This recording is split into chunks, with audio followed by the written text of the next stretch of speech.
Hey there, welcome to my review of Fire Emblem Three Houses, a masterpiece in the world of tactical role-playing games. Now, I gotta admit, TRPGs usually ain't my thing because they're known for being super tough and require mad strategy skills. You know, like the XCOM series. But let me tell you, Fire Emblem Three Houses blew my mind. The character designs are absolutely amazing, and the character building system is deep and engaging.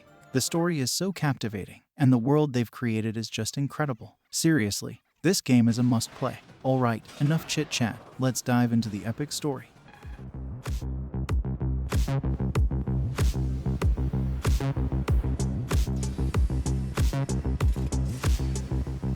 Gamers Achievement. Fire Emblem Three Houses, the ultimate tactical role-playing game, was released for the Nintendo Switch in July 2019. This game is a collaboration between three companies, Nintendo, Koei Tecmo, and Intelligent Systems. You can definitely see Koei Tecmo's style in the character modeling and dialogue scenes.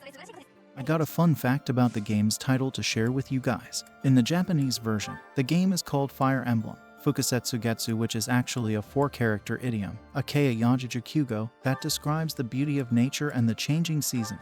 It literally means wind, flower, snow, moon, and symbolizes the transience and impermanence of life. In the context of the game, it may also refer to the passing of time and the changes that occur over the course of the story. In the war phase, there are 4 chapters for each route: Verdant Wind, Crimson Flower, Silver Snow, and Azure Moon, which represent each character in the 4-character idiom. Isn't that super artistic and poetic?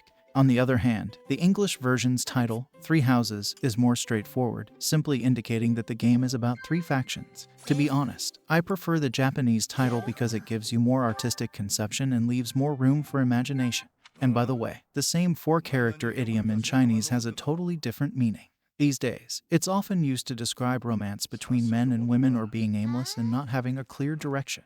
And it usually has a negative vibe to it. Anyway, let's get back to the game. The story of Fire Emblem Three Houses is set in a fantasy world called Fodlan, which is divided into 3 major powers: the Adrestian Empire, the Holy Kingdom of Fergus, and the Leicester Alliance. The player takes on the role of a teacher at a military academy in one of these 3 factions, where they train a group of students to become skilled warriors and leaders. And the best part is, the choice of faction is yours to make. Decision-making is quite important in this game, as your choices can determine the main character's fate, life, or death. Fire Emblem Three Houses follows a gameplay structure divided into 2 distinct phases: the Academy phase and the War phase. In the Academy phase, players take on the role of a teacher and guide their chosen students through training, personal development, and various activities within the Academy. This phase emphasizes building relationships with students and other characters, which can ultimately impact the story's outcome. After completing the Academy phase, players will enter the War phase, where the students they have trained will engage in battles against other factions within the fantasy world of Fodlan. To succeed in this phase, players must lead their students strategically into battle and use their tactical skills to defeat enemy factions. The game's well-known tactical gameplay really shines in this phase, as players are challenged to come up with effective strategies to achieve victory. Let's dig more into Academy phase. Players are tasked with teaching their students a variety of skills, including swordplay, magic, and archery. This is achieved through lectures and one-on-one sessions with individual students. Building relationships with students is a crucial aspect of the game. Players have the freedom to decide which students they want to focus on building relationships with, recruiting, and training more intensely. However, it's important to note that while players can recruit characters from other classes, they can't recruit every single character. This adds an element of strategic decision-making to the game. In the exploration part, players can explore the Academy grounds to gather resources, complete quests, and interact with other characters. There are a plethora of activities that players can participate in, such as fishing, cooking, and gardening. During the free time given to players, they can choose to train their students, complete side quests, or spend time with other characters. To ensure students reach their full potential, players must carefully assign them to specific classes, such as swordsman, archer, or mage, based on their individual strengths and weaknesses. In order to progress to new classes and gain new abilities, students must successfully pass exams that test their proficiency in the skills they have learned. Making wise choices is crucial, as some characters can only reach the highest class if specific conditions are met. It's important to plan ahead and strategize in order to guide your students to success. I think that the game designers made a wise decision by starting the game with the Academy phase, as it offers a suitable backdrop for character development. The Academy is a nurturing environment where characters can enhance their abilities and sharpen their skills before going to war. The war phase of Fire Emblem Three Houses is where the game really gets exciting. It takes place 5 years after the Academy phase, so you get to see how much your students have grown and changed. The game developers really did an amazing job designing the characters, with most of them becoming more mature and good-looking, except for Edelgard, who I just don't get. Her 5 years later version is just not my type, especially with that strange sheep horn she wears. But overall, it's amazing to see your students grow up before your eyes. The tactical gameplay in the war phase is fantastic, as players must use strategy and skill to defeat their enemies and win battles. There are unexpected twists and turns that keep you engaged and on the edge of your seat. You can also develop your units during this phase by assigning them to different classes, unlocking unique skills and abilities. As they gain experience and level up, they become stronger and more capable in battle. The story in the war phase is rich and has multiple paths and endings, depending on your choices and actions. Your relationships with your students and your decisions on and off the battlefield greatly impact the story and its outcome. It's easy to get emotionally invested in your students, which makes the gameplay even more immersive. You might even have to face the tough decision of killing off characters that you've grown attached to before the end. It's important to note that if a character dies in battle, they're gone for good, which can add pressure to your decision-making. Overall, the war phase of Fire Emblem Three Houses is an incredible experience that offers super interesting gameplay and a deep, engaging story. Alright, let's get into the rating part. Fire Emblem Three Houses is an amazing game that is definitely worth playing. The story is one of the best aspects of the game, with a complex and engaging tale filled with political intrigue, personal relationships, and epic battles. The Academy phase allows players to build relationships with their students and other characters, which really adds a deep emotional layer to the story. The war phase takes those relationships to the next level, as players have to lead their students and allies into battle against former friends and loved ones. I love that there are multiple paths and endings to the story, which allows players to experience the story from different perspectives. However, I do think that some paths are stronger than others, and some of the endings feel a bit rushed.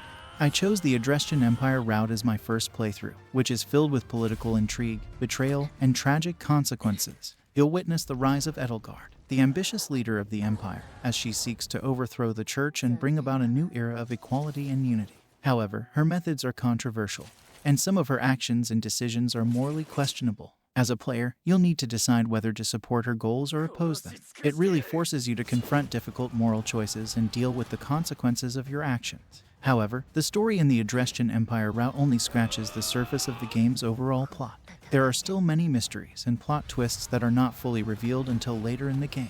On the other hand, the Leicester Alliance route, which I chose as my second playthrough, offers a different perspective on the conflict.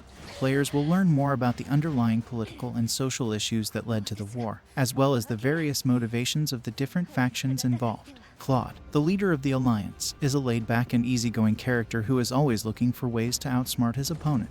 The Alliance itself is made up of various noble houses, each with their own strengths and weaknesses. As the story progresses, the player and their students find themselves embroiled in the conflict between the Adrestian Empire and the Holy Kingdom of Fergus, as well as other factions that seek to take advantage of the chaos. The Leicester Alliance, with its strategic location and military might, becomes a key player in the war. What's really interesting about this story is that it offers a lighter tone compared to the more serious and dramatic Adrestian Empire route. The character development is also top-notch, with players getting to know Claude and his fellow house leaders, as well as many other memorable characters from the Alliance. The interactions between the characters are often humorous, making the story more enjoyable to follow. Overall, I'd give the story part of Fire Emblem Three Houses a solid 9.6 out of 10. The story is amazing and will leave a lasting impression on players. The emotional connection players develop with their students is what really makes this game so immersive, and it forces players to make tough decisions that can have lasting consequences. The story reminds me of the television series drama Game of Thrones, where many characters must face their fate, and there's no other option but to accept it. The story is well crafted, engaging, and leaves players eager to discover more. Okay, let's talk about the gameplay of Fire Emblem Three Houses in more details. It's a tactical RPG where you play as a teacher at a fancy academy and train your students to fight against other factions.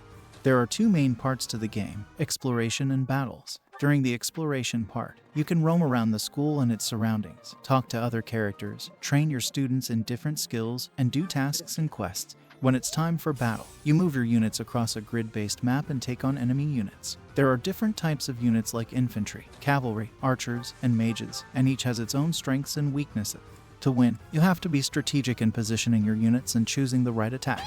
But unlike other TRPGs, you can also change the camera angle, zoom in or out, and make the battle feel more immersive. One thing that makes this game unique is the battalion system. You can assign a group of soldiers to a unit, which gives them extra stat boosts and special abilities. You can also use powerful combat arts that use up extra weapon durability or special abilities that require a cooldown period. The game also has a divine pulse system that lets you rewind time and undo mistakes or bad decisions made during battle. This is really helpful for players who want to avoid costly mistakes and optimize their gameplay. Overall, I'd give the gameplay a solid 9 out of 10. There's also a time management element where you have to balance your teaching, exploration, and battling activities while progressing through the story. It's similar to Persona 5 in that you have to manage your time wisely to balance your academic and social lives, as well as prepare for battles. You have to decide how to spend your time each day, whether it's attending lectures, exploring, bonding with characters, or battling enemies. Choosing how to spend your time wisely is key to progressing the story and developing your character's abilities. When it comes to music in Fire Emblem Three Houses, it really sets the mood for the story and characters. Different tracks are used for exploration, battles, cutscenes, and emotional moments. Each of the three houses also has its own unique theme, which gives them their own identity and personality. The music in this game is definitely a strong point, and many fans really love how it enhances the atmosphere and emotional impact of the game. Personally, I would give the music a solid 7 out of 10, especially during the cutscenes. The music really gives you that epic feeling and gets your emotions running high.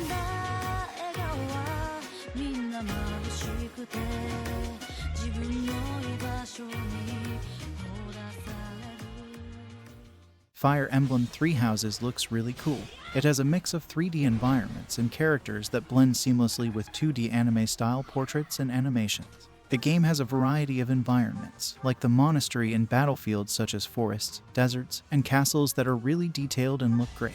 The characters are also unique and have their own styles and personalities that stand out. The battle animations are top-notch too, with smooth movements and awesome attacks that make each fight feel exciting. Overall, the graphics are awesome and do a great job of bringing the game's world and characters to life.